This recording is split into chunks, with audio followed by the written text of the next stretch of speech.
Selamat pagi, Assalamualaikum warahmatullahi wabarakatuh. Salam sejahtera untuk kita semua. Rekan-rekan jurnalis yang berbahagia, hari ini Komnas HAM menyelenggarakan press conference bersama antara Komnas HAM dan LPSK, Lembaga Perlindungan Saksi dan Korban. Nah, selama kami menjadi komisioner di sini, memang ini merupakan konferensi pers pertama yang kami selenggarakan bersama-sama ya. Nah, jadi ini, kenapa sih? Karena memang persoalan media, persoalan pers ini memang menjadi concern, menjadi perhatian kami, karena memang di dalam negara demokrasi, kebebasan pers dan perlindungan terhadap wartawan itu adalah fondasi utama untuk menjamin transparansi, akuntabilitas, dan partisipasi publik. Nah, oleh karena itu, sehubungan dengan peristiwa yang dialami oleh salah satu wartawan Tempo, pada khususnya dan pada umumnya rekan-rekan dari Tempo, seperti yang sudah kita ketahui bersama, maka kami akan melaporkan sejumlah langkah-langkah yang telah kami ambil dan juga berbagai temuan serta beberapa dugaan pelanggaran HAM yang dilakukan. Nah, nanti saya dan Bu Anis akan menjelaskan dari sisi Komnas HAM, dan selanjutnya nanti Mbak Sri Suparyati dan Mas Wawan ya, Wakil Ketua di LPSK, itu akan menjelaskan dari sisinya LPSK.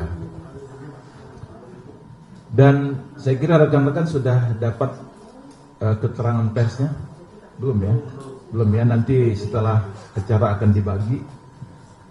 Jadi saya membacakan saja. Komnas HAM memberikan atensi terhadap teror kepala babi yang diterima jurnalis Tempo Saudari Francisca Christy Rosana alias Cica, serta kiriman bangkai tikus di kantor redaksi Tempo yang terjadi pada 19 Maret 2025, ini yang kepala babi ya, dan 22 Maret 2025 ini yang bangkai tikus.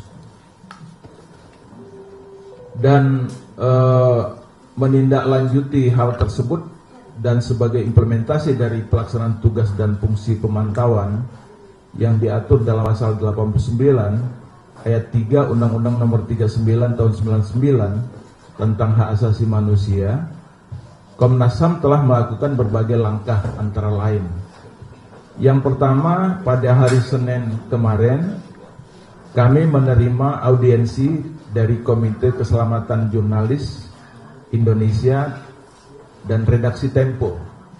Jadi mereka datang ke Komnas HAM ya, menyampaikan laporan yang terjadi baik yang tanggal 19 maupun yang tanggal 22 Maret.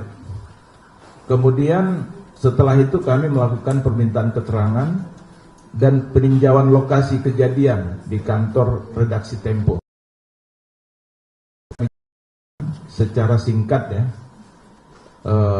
detil-detil temuan dan analisis faktual. Nah, setelah kami bertemu dengan jurnalis Tempo tersebut dan kunjungan ke kantor redaksi Tempo, kami menilai bahwa yang bersangkutan membutuhkan pelindungan dari LPSK, maka kami pun berkoordinasi datang langsung ke LPSK dan diterima oleh pimpinan LPSK untuk mendiskusikan kemungkinan pemberian perlindungan kepada salah satu jurnalis Tempo tersebut beserta keluarganya yang membutuhkan. Dan pada saat pertemuan itu juga kami menyepakati untuk berkoordinasi langsung dengan Bareskrim Polri, yang pertemuannya sudah kami laksanakan dengan Bareskrim Polri kemarin. Nah, rekan-rekan jurnalis yang saya hormati, adapun temuan dan analisis faktual dari 2 hari atau 3 hari kami menangani pengaduan ini. Yang pertama adalah kami melakukan konstruksi peristiwa pengiriman paket berisi kepala babi. Jadi untuk yang kepala babi ini kami diberikan penjelasan bahwa ada seseorang yang mengantar kotak ke redaksi ke kantor Tempo. Namun pada waktu itu kotak tersebut belum ada nama, ya, tidak ada nama di kotak itu. Lalu si pengirim ini bolak-balik menelpon seseorang karena kebetulan Mbak Cicanya tidak ada di tempat pada waktu hari Rabu tersebut. Sehingga kemudian setelah beberapa kali menelpon, barulah kotak itu ditulis nama yang akan menerima. Jadi di situ ditulis menggunakan spidol yang ada di tempat menerima paket di bagian depan di Tempo tersebut. Jadi baru ditulis nama cicaknya, tetapi pengirimnya memang tidak ada, ya, siapa pengirimnya. Kemudian baru yang bersangkutan meninggalkan lokasi dan dia berdiri di situ kurang lebih 10 menit. Jadi cukup lama dan juga sempat membuka masker. Jadi sebenarnya identitasnya bisa diketahui, ya. Buka helm, ya, buka helm. Nah, kemudian yang kedua juga, sedangkan detail lebih lanjut saya kira karena sudah banyak di media, nanti kami tidak akan jelaskan lebih rinci, ya, karena misalnya diterima, dibuka, kemudian dibawa ke bawah, itu kami tidak jelaskan lebih lanjut. Kemudian yang kedua adalah paket berisi bangkai tikus, ya. Nah, bahwa paket itu ada kemungkinan paket itu dilempar dari jalan di samping kantor Tempo. Jadi di samping kantor Tempo itu ada jalan kecil, jalan setapak, ya. Kemungkinan mereka melemparnya dari sana, dan dugaan pelemparan kotak tersebut sekitar jam 2 atau jam 3 pagi. Namun baru ditemukan oleh petugas kotak tersebut kurang lebih jam 6 atau jam 7 pagi pada saat petugas kebersihan akan membersihkan lokasi. Nah, lalu setelah itu dibuka, ya, kotak tersebut, dan setelah dibuka ternyata ditemukan ada 6 bangkai tikus yang kepalanya sudah terpenggal, gitu, ya. Jadi sudah terpenggal. Jadi 6 kepala tikus, dan semua tikus itu kepalanya sudah dipotong. Tetapi masih ada, baik badan maupun kepala itu ada di situ. Setelah kami komunikasi, bertemu dengan teman-teman Tempo, mereka menjelaskan ada kemungkinan 6 tikus tersebut. Jadi mereka ini yang mengelola podcast Bocor Alus, artinya yang tampil dan mengelola podcast itu ada 6 orang memang. Jadi ada 6 orang. Jadi dianggap itu merupakan simbol dari orang, rekan-rekan jurnalis yang mengelola podcast Bocor Alus tersebut. Nah, selain itu juga kami mendapatkan data dan informasi bahwa serangan yang dilakukan ini juga bersifat sistematis, dan tidak hanya 2 ini saja, bukan hanya pengiriman paket kepala babi maupun bangkai tikus, tetapi juga misalnya ada peretasan handphone, gitu, ya. Kemudian ada juga mengirim pesan di Instagram dan lain sebagainya. Jadi melalui media sosial. Dan juga kami mendapatkan informasi juga bahwa sepertinya ada hubungan antara apa yang dikirim ini dengan demo-demo terhadap Tempo. Ada juga seperti itu. Tapi sejauh mana korelasinya memang ini kan masih membutuhkan penjelasan lebih lanjut, ya. Nah, jadi pola serangan tersebut bersifat sistematis dan dugaannya untuk meneror atau mengancam serta mengintimidasi Tempo secara spesifik menargetkan seluruh jurnalis Tempo dan keluarganya. Dan sekarang kita tahu bahwa berdasarkan apa yang disampaikan mereka dalam pertemuan dengan kami, dikatakan memang itu sangat berpengaruh secara psikologi, juga memang sangat berpengaruh, dan banyak juga di antara jurnalis itu yang kemudian merasa down ya atas peristiwa yang dialami tersebut. Namun demikian mereka kan harus tetap bersikap tegar dan terus menjalankan tugas-tugas jurnalisnya. Kemudian teror itu juga sepertinya memang ditargetkan kepada salah satu korban jurnalis perempuan. Misalnya kan kalau kita lihat pengelola Bocor Alus itu 6 orang dan satu-satunya perempuan hanya Mbak Cica saja. Tetapi itu kiriman itu ditulis langsung nama yang bersangkutan, Cica. Nah, yang kedua juga yang diteror itu bukan hanya dirinya tetapi juga keluarganya Mbak Cica yang berada di tempat lain. Nah, jadi sepertinya memang mengarahkan serangan itu kepada jurnalis perempuan. Apakah karena perempuannya dia dijadikan sasaran? Itu juga mungkin perlu digali lebih lanjut ya. Itu apakah dianggap sebagai jurnalis perempuan dianggap paling rentan sehingga kemudian dijadikan sasaran.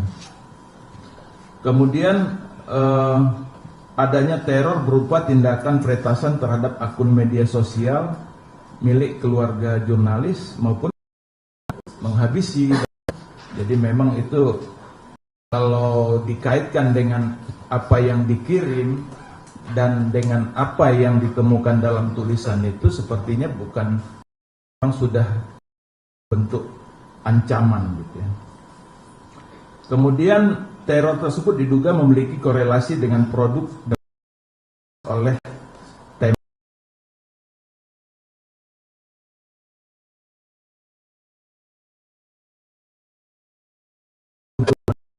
Banyak ya, tetapi kemungkinan besar itu masih ada kaitan dengan salah satu yang pernah dipublikasikan melalui bos.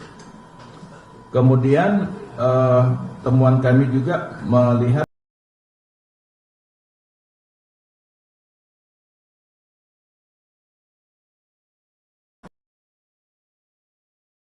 bisa jadi secara lebih luas.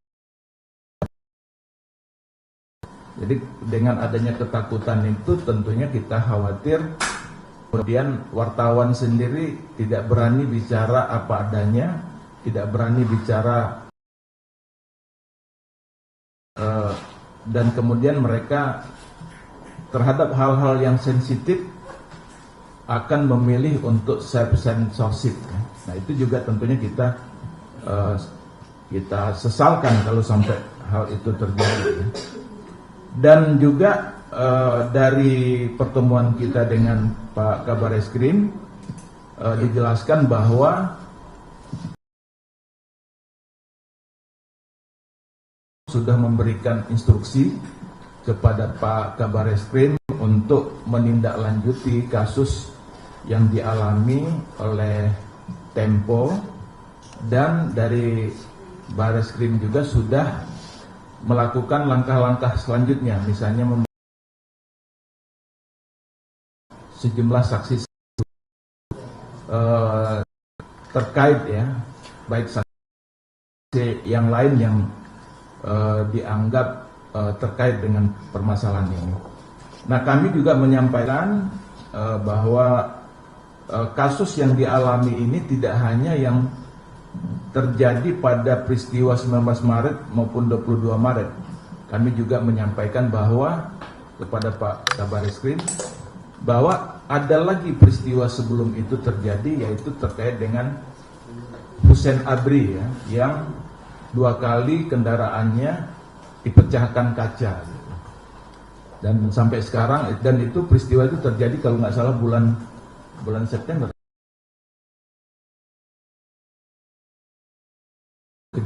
Untuk kasus tersebut kami juga berharap bahwa itu juga bisa diusut. Nah, jadi saya kira itu rekan-rekan jurnalis, temuan-temuan kami sebenarnya banyak hal yang bisa kami sampaikan, hanya saja memang untuk bagian yang terkait dengan kerja-kerja kepolisian tentunya akan lebih baik kalau yang menjelaskan itu dilakukan oleh teman-teman kepolisian atau baris krim sendiri. Nah, selanjutnya saya akan memberikan kesempatan kepada Bu Ani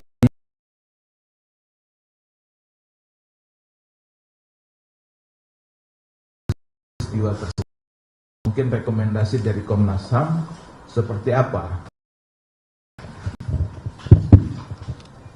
Terima kasih, selamat pagi teman-teman media. Terima kasih berkenan hadir di tengah kesibukan akan melakukan liputan mudik.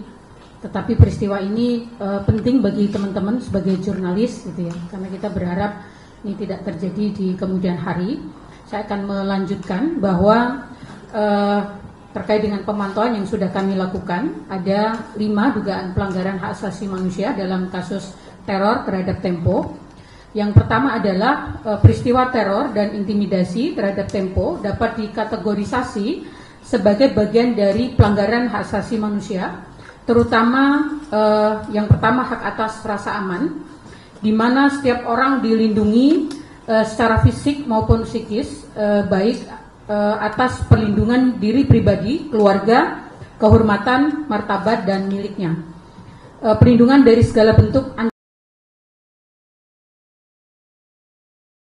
manusia yang juga di dalam Kovenan Hak Sipil dan Politik yang sudah diratifikasi pemerintah ke dalam Undang-Undang 12 tahun 2005 dan diatur dan dijamin di dalam Undang-Undang 40 tahun 99 tentang kebebasan pers.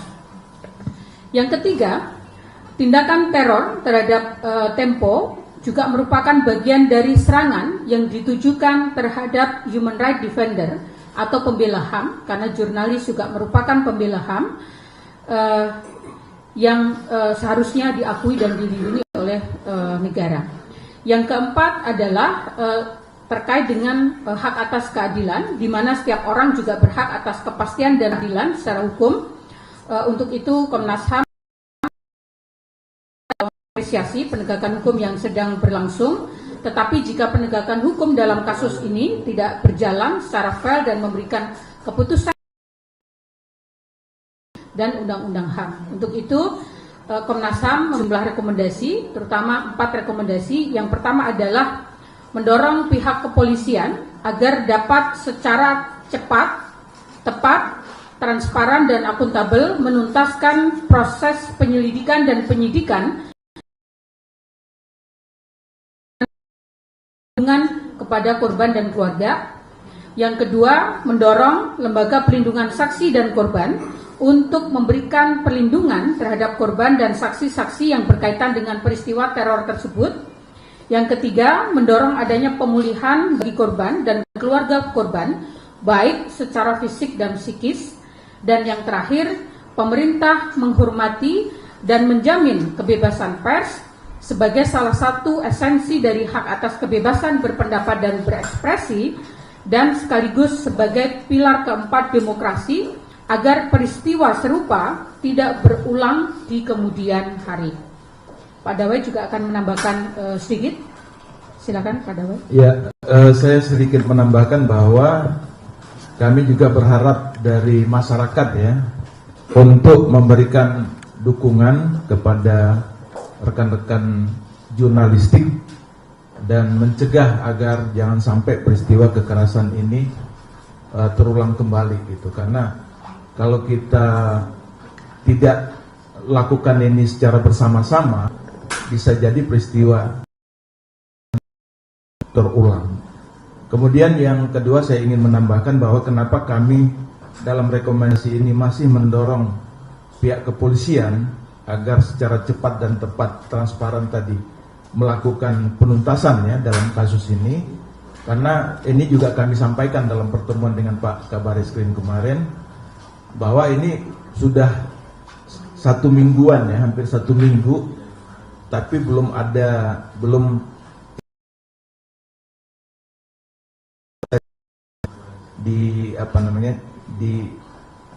diterima oleh masyarakat.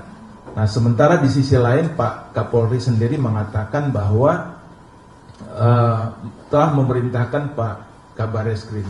Nah, oleh karena itulah kami berharap sekali dan kami tentunya optimis sebenarnya kasus ini akan terungkap karena selain kasusnya itu kan terjadi di Jakarta ya, jadi bukan di daerah yang jauh.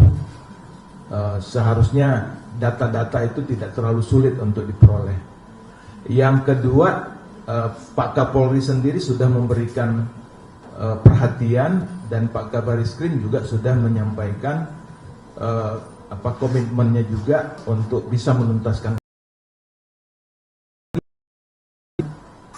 Kita lihat kepolisian juga dalam berbagai kasus yang rumit, yang sulit, bisa mereka mengungkap kasus semacam itu, apalagi kasus yang seperti ini. Karena itu kami berharap sekali dan sebenarnya optimis juga kita bahwa kasus ini akan terungkap dalam waktu yang tidak terlalu lama.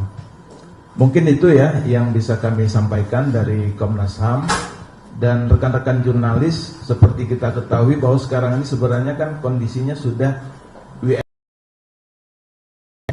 di Komnas masih hadir nih, ada Ibu Kabiro penegakan ada di sini, dari Humas, dan setelah ini juga kita akan ada press conference lagi kalau nggak salah nanti jam 1 ya, jam 12 ya setelah ini ya. Nah, juga dari LPSK selain kedua wakil ketua hadir, juga sekjennya hadir. Mana Pak Yana tadi? Nah, Pak Yana juga hadir di sini sebagai sekjen LPSK.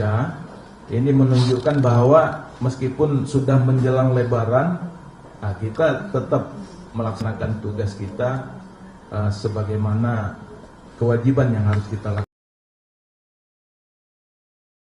kepada LPSK.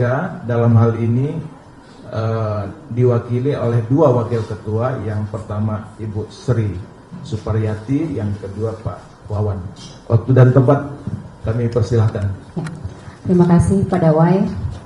Selamat siang, salam sejahtera. Selamat siang untuk rekan-rekan wartawan semua. Ya, karena dari inisiatif bersama ya LPSK dan Komnas HAM, hal-hal yang cukup signifikan yang perlu kita sampaikan bersama-sama kaitannya dengan jurnalis, teror dan sebagainya, dan juga isu pembela HAM.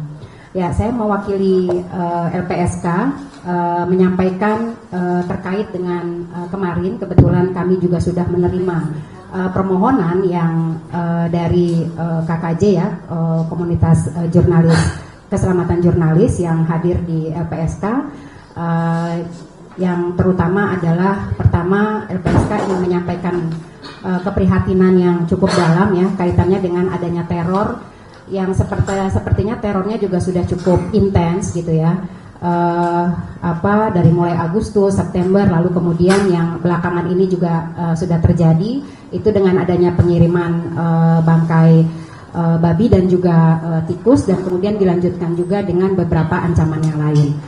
Nah, LPSK menegaskan bahwa kebebasan pers ini sebagai satu pilar utama demokrasi yang memang harus dijaga oleh kita semua.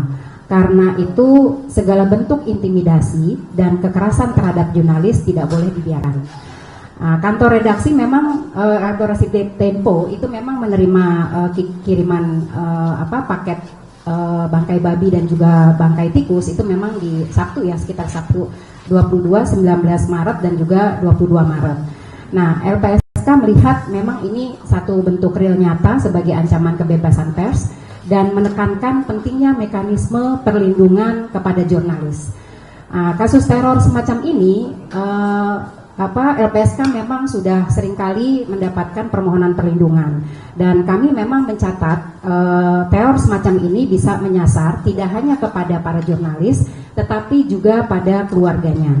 Ya, nah ini juga bagian dari ancaman bagi pembela HAM, karena kami memang meyakini bahwa kerja-kerja jurnalis itu adalah bagian dari kerja-kerja pembela hak asasi manusia secara umum, termasuk juga pembela HAM perempuan yang memang memiliki kontribusi yang signifikan dalam memajukan dan menegakkan hak asasi manusia, yaitu lewat peningkatan kesadaran publik ya, kemudian kampanye dan juga peliputan dalam rangka mengungkap kebenaran dan menyuarakan aspirasi publik. Nah, berdasarkan permohonan perlindungan yang diajukan kepada LPSK, posisi jurnalis kekerasan yang semuanya itu mengancam keselamatan mereka. Contohnya yang sudah kita yang pernah juga dilakukan perlindungan pada LPSK misalnya, yaitu pada kasus pembunuhan wartawan di Karo, Sumatera Utara, kemudian pelemparan bom molotov di kantor redaksi Jubi Papua, ya, hingga kekerasan pada jurnalis Tempo di. Kita tahu bahwa ada juga satu jurnalis perempuan yang baru saja tewas di Banjarbaru, Kalimantan Selatan, dan itu juga menjadi satu atensi penting di LPSK untuk kami akan tindak lanjuti lebih jauh. Kemudian dari sejumlah kekerasan tersebut kami memang memberikan perlindungan dengan berbagai macam program perlindungan. Seperti mungkin sudah diketahui, hal yang sifatnya urgent dan darurat kami akan lakukan perlindungan yang sifatnya fisik, dan bahkan kami bisa lakukan relokasi sesegera mungkin jika memang itu dibutuhkan. Jadi kami akan lakukan asesmen, kemudian dari asesmen itu nanti kami akan melihat tingkat ancamannya seberapa besar dan seberapa kebutuhan yang dibutuhkan oleh jurnalis, apalagi dengan yang kasus yang wartawan Tempo ini ya, karena kami melihat memang menyasar ke empat orang redaksi yang ada di Bocor Halus. Jadi kami melihat memang penting untuk diidentifikasi kebutuhan dan juga tingkat ancamannya. Nah, sebagai lembaga negara, kami LPSK memang hadir bertugas memberikan perlindungan bagi saksi dan korban. Kami juga proaktif memberikan perlindungan pada sejumlah jurnalis yang memang memiliki ancaman yang cukup serius. Saat ini seperti kami memang kemarin ketika hadirnya tim KKJ ke LPSK, ada dua nama yang memang posisinya sudah masuk dalam koridor kami untuk dapat ditelaah lebih lanjut dan diberikan perlindungan yang urgent, darurat, dan cepat, yaitu dalam konteks mekanisme respon cepat. Selanjutnya LPSK saat ini masih dalam proses penelaahan dan juga asesmen. Jadi jika dibutuhkan memang konseling dan sebagainya, kami LPSK siap dan bersedia untuk bisa memberikan dukungan dan support. Kemarin mungkin tadi Komnas HAM juga sudah menyampaikan bahwa kami bersama juga sudah bertemu dengan Pak Kabareskrim ya. Sedikit memang perkembangan yang ada, tetapi kami mencatat ya motivasi dan juga inisiatif yang dilakukan oleh pihak kepolisian juga perlu kita apresiasi untuk saat ini, dan kami memang sangat menunggu perkembangan lebih lanjut berkaitan dengan proses-proses penyelidikan yang sedang dilakukan oleh pihak kepolisian, dan kami memang mendorong pihak kepolisian dan Komnas HAM juga LPSK, kami juga konsisten untuk tetap mendorong dan juga mengawal proses hukum ini hingga sampai tuntas, gitu ya. Nah, bagaimana dengan sinergi dengan antar lembaga perlindungan jurnalis? Mungkin nanti bisa disampaikan oleh Wakil Ketua Pak Wawan Farudin. Silakan. Terima kasih Ibu Sri. Assalamualaikum warahmatullahi wabarakatuh. Selamat pagi menjelang siang rekan-rekan jurnalis.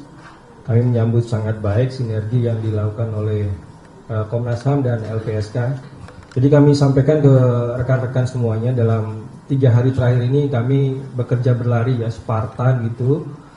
Sekira tanggal 25 teman-teman dari Komnas HAM yang diwakili oleh Pak Sumendawe, kemudian Bu Anis Hidayah hadir ke LPSK, kemudian menyampaikan ada kasus terkait dengan ancaman teror yang diterima oleh rekan-rekan jurnalis Tempo dan security-nya termasuk di dalamnya. Kemudian kemarin tanggal 26 kita menerima teman-teman dari KKJ, Komite Keselamatan Jurnalistik, dan di siang harinya kami langsung menindaklanjuti dan bertemu dengan Kabareskrim. Jadi beruntung kami punya 7 komisioner, jadi kami bisa membagi-bagi tugas tersebut sehingga kita bisa melakukan upaya secara simultan. Dan hari ini alhamdulillah kita bisa bertemu dan menyampaikan hasil dari apa yang kami lakukan dalam 3 hari terakhir ini kepada teman-teman jurnalis. Kami ingin menyampaikan beberapa hal terkait dengan upaya kami dalam mendorong upaya proses penegakan hukum dan sinergi antar lembaga untuk memberikan perlindungan bagi teman-teman jurnalis. Jadi pertama adalah LPSK tentu berharap aparat penegak hukum, dalam hal ini diwakili oleh Polri, untuk bisa segera melakukan penyelidikan mendalam dan menangkap pelaku teror sehingga para jurnalis ini bisa bekerja dengan tenang gitu. Tindakan tegas itu tentu diperlukan agar kejadian serupa tidak terulang lagi di kemudian hari. Selain itu juga LPSK menekankan pentingnya sinergi berbagai pihak, dan hari ini sudah kita buktikan. Kita bekerja sinergis dengan teman-teman Komnas HAM, kemudian kami juga mengharapkan nanti ada Dewan Pers, kemudian dari teman-teman Komnas HAM termasuk aparat penegak hukum untuk dapat merespon berbagai ancaman yang dilakukan kepada para jurnalis. Selain itu juga LPSK sudah melakukan beberapa pertemuan, tadi sudah saya sampaikan 2 hari terakhir ini dengan KKJ, terus kemudian Komnas HAM gitu ya. Karena ancaman terhadap jurnalis ini bukan hanya terjadi yang sekarang ini, 2 terakhir tadi dari disampaikan oleh Bu Sri, bahwa kita menangani masalah yang terjadi di Sumatera Utara, kemudian di Papua, dan dalam data kami sudah dalam 3 tahun terakhir ini ada 21 ancaman teror terhadap jurnalis yang diterima permohonannya oleh LPSK.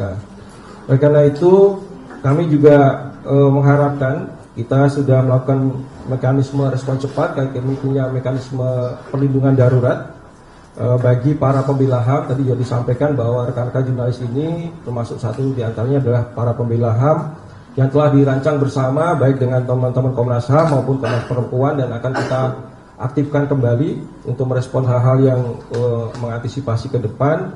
Kemudian melakukan langkah-langkah preventif yang akan kami lakukan sesuai dengan koridor hukum dan kewenangan diberikan oleh LPSK, terutama dalam memberikan pelindungan fisik, kemudian apabila diperlukan ada pemenuhan hak prosedural, kemudian bila misalnya dibutuhkan juga kita bisa melakukan relokasi kepada korban maupun keluarganya.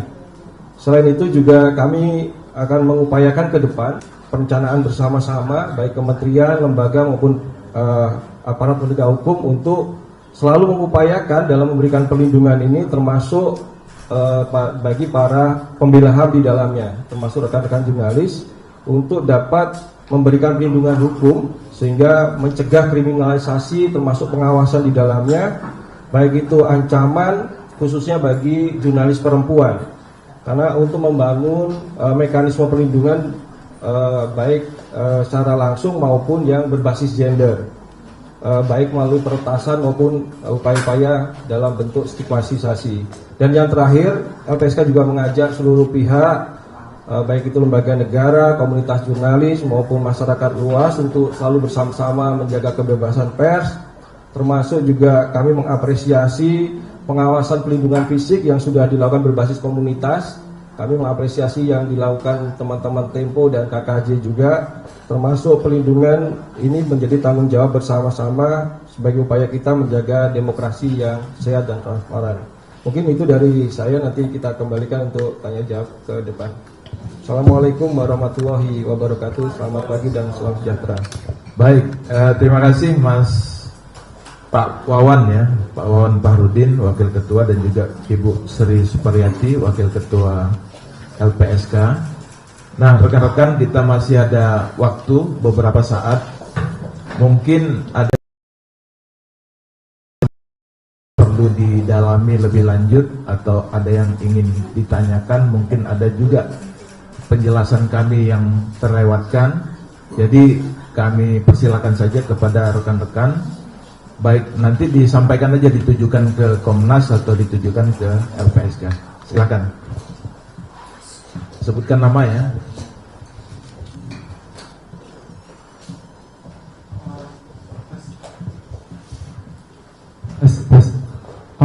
Perkenalkan, nama saya Hendry dari fakta.com. Saya mau mengajukan pertanyaan ke Komnas HAM. Ini kan selain Tempo, selama sepekan ini, pertama tadi sudah disinggung soal pembunuhan yang dilakukan oleh oknum TNI Angkatan Laut di Banjarbaru terhadap seorang wartawati. Kedua, kan selama sepekan ini, kurang lebih sepekan ini juga ramai di berbagai daerah soal unjuk rasa para pengesahan revisi Undang-Undang TNI. Nah, sejumlah jurnalis kan juga mendapatkan intimidasi dan kekerasan, bahkan kekerasan fisik dari aparat kepolisian gitu. Nah, respon dan rekomendasi dari Komnas HAM sendiri gimana? Itu saya. Terima kasih.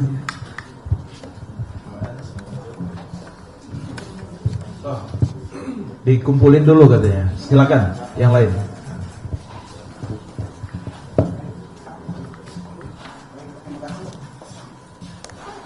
Tes. Baik, terima kasih. Saya Justinus dari berita1.com. Mungkin saya mau bertanya pertama ke Komnas HAM.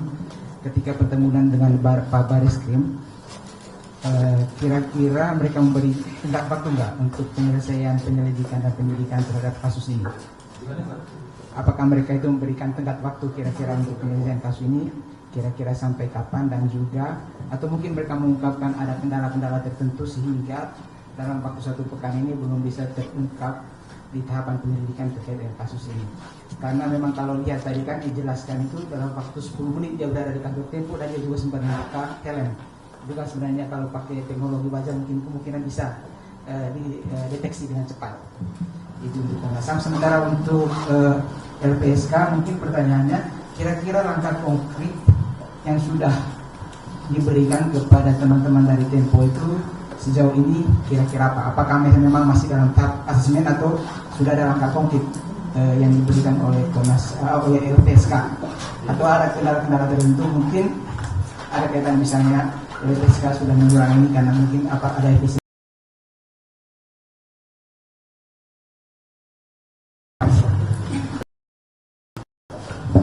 Silakan yang lain lagi. Oh itu silakan Mas, tolong di belakang. Ya, terima kasih. Saya Radit dari Liputan 6. Menambahkan pertanyaan dari rekan saya dari Berita 1. Tadi Pak menyebut kalau ada teror yang juga yang diterima oleh rekan-rekan sekeliling atau keluarga tadi ya. Itu bisa disampaikan seperti apa terornya yang menimpa mereka, karena sementara ini publik mengetahuinya secara umum hanya terhadap teror yang menimpanya. Sudah itu aja, terima kasih. Ke ujung kan? Saya Adi dari Hukum Online. Ini teror terhadap jurnalis kan bukan kali ini gitu ya.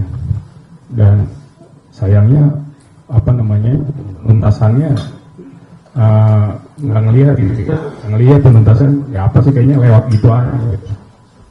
Sebenarnya apa sih kendalanya kalau dari Komnas HAM dan LPSK? Problem ini karena kan kok sulit amat sepertinya gitu menindak ini. Kalau kita lihat kan kasusnya sederhana ya gitu ya. Apa gitu maksudnya? Terima kasih.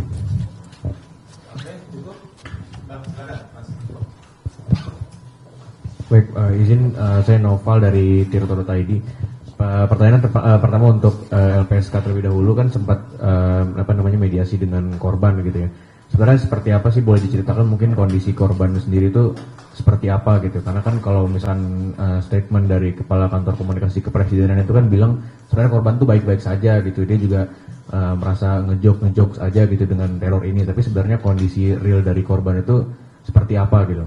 Dan juga untuk kalau dari Komnas HAM sendiri dengan statement-statement seperti Kepala Kantor Komunikasi Presiden ini dengan yang seperti ini sebenarnya dampak buruknya seperti apa sih bagi proses penyelidikan yang sedang berlangsung gitu? Karena kan kalau dari Komnas HAM sendiri rekomendasinya ini merupakan bentuk teror gitu, sedangkan seperti ada indikasi meremehkan gitu. Dan dari ini dampak buruknya seperti apa gitu komunikasinya? Terima kasih. Ya baik, saya kira sementara itu dulu ya.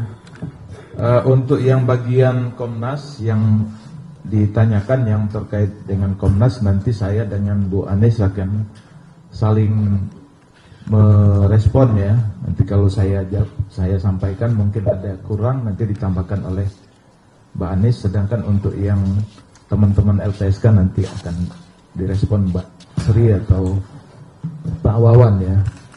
Nah yang pertama dari Mas Henry, fakta.com ya.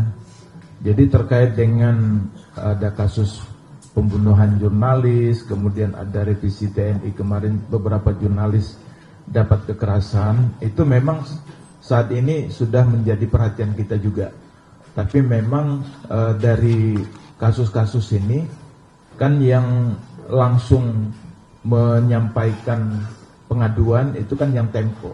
Jadi kita tangani Tempo, tetapi bukan berarti ini kita abaikan. Kita sedang susun waktu untuk kita bisa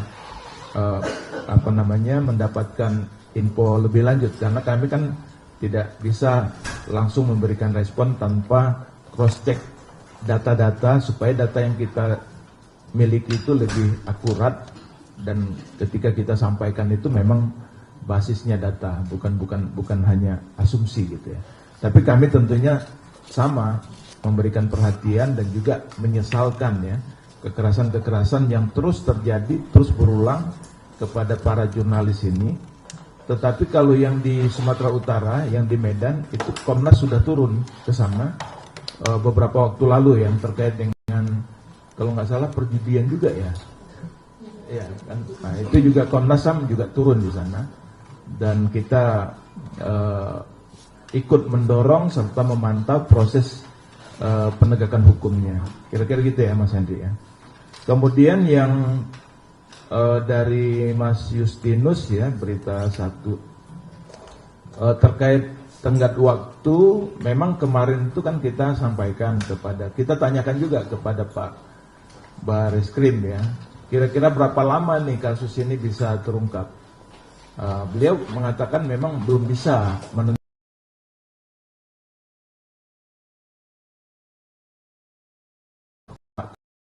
dalam suatu pernyataan mangatakan akan segera menentukan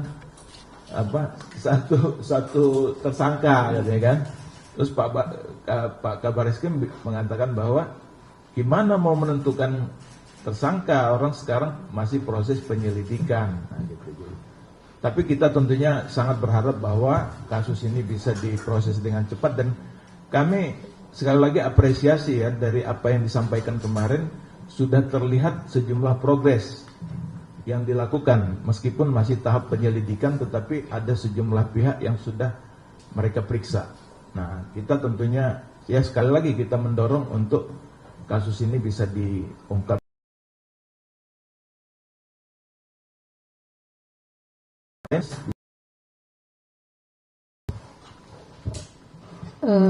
Saya menjawab yang tadi belum disampaikan Pak Dawai. Terkait dengan teror ke keluarga, nanti teman-teman LPSK juga akan menyampaikan. Memang kami sudah bertemu dan memeriksa jurnalis Tempo yang bersangkutan gitu ya. Kondisinya secara umum memang mengalami trauma, ada juga teror kepada keluarga, peretasan dan lain-lain. Nah, kenapa kasus-kasus terhadap jurnalis ini seolah-olah gitu ya sulit sekali dilakukan?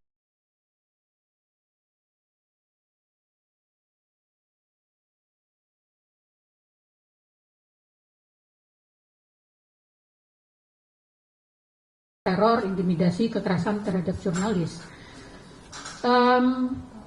Tentu yang bisa menjawab sebenarnya kepolisian gitu. Kesulitannya di mana? Tantangannya apa gitu? Karena sebenarnya terornya itu kan jelas ada gitu ya. Ancamannya ada. Bahkan sebagian juga ada yang penuh ya, nyawanya hilang yang di Sumatera Utara, kemudian yang kemarin di Kalimantan gitu. Jadi mestinya kalau posisi Komnas HAM tentu ingin terus mendorong agar penegakan hukum terhadap teror dan kekerasan dan bentuk-bentuk lain terhadap jurnalis itu dilakukan dan ditunjukkan komitmennya agar tidak terjadi impunitas gitu atau kejahatan tanpa penghukuman, karena itu berbahaya untuk penegakan hak asasi manusia di Indonesia dan untuk demokrasi kita. Kemudian terkait dengan statement kantor komunikasi Presiden, tentu kami mendorong sebenarnya semua pihak untuk merespon kasus ini dengan serius, karena sesungguhnya kasus ini merupakan tidak hanya serangan kepada Tempo, tetapi adalah serangan kepada kebebasan pers di Indonesia. Dan ini tentu mengancam demokrasi dan hak asasi manusia, dan kami meminta pemerintah dan semua pihak tidak menjadikan gitu ya, atau tidak reaktif, tidak menjadikan kasus ini sebagai satu lelucon atau menyederhanakan teror ini, karena itu menunjukkan adanya ketidakseriusan dan empati yang kurang kepada korban yang mengalami intimidasi dan ancaman gitu. Jadi saya kira sikap itu sangat penting untuk menjadi keseriusan kita semua. Terima kasih. PSK. Coba merespon ya, nanti Pak Wawan bisa menambahkan. Ya, kalau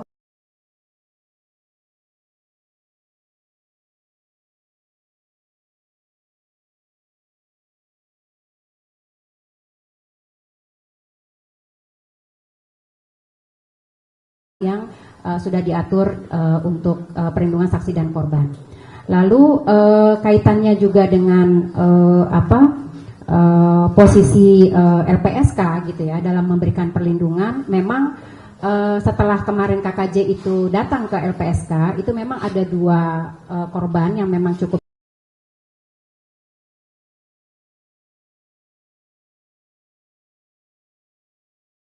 sudah turun melakukan asesmen.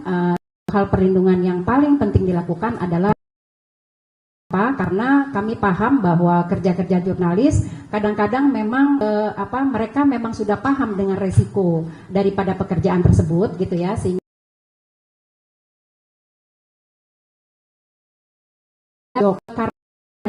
teror itu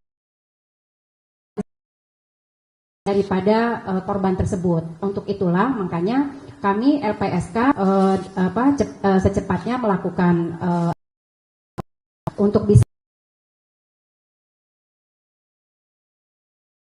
dan dibutuhkan orang, apakah memang konseling, apakah memangnya kami siap memberikan perlindungan tersebut. Nah, kaitannya lagi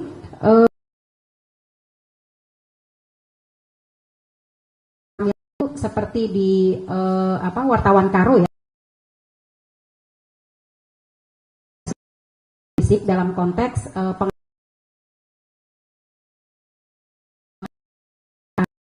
di persidangan di kepolisian itu kami berikan pengawalan. Lalu kemudian kami juga mensupport secara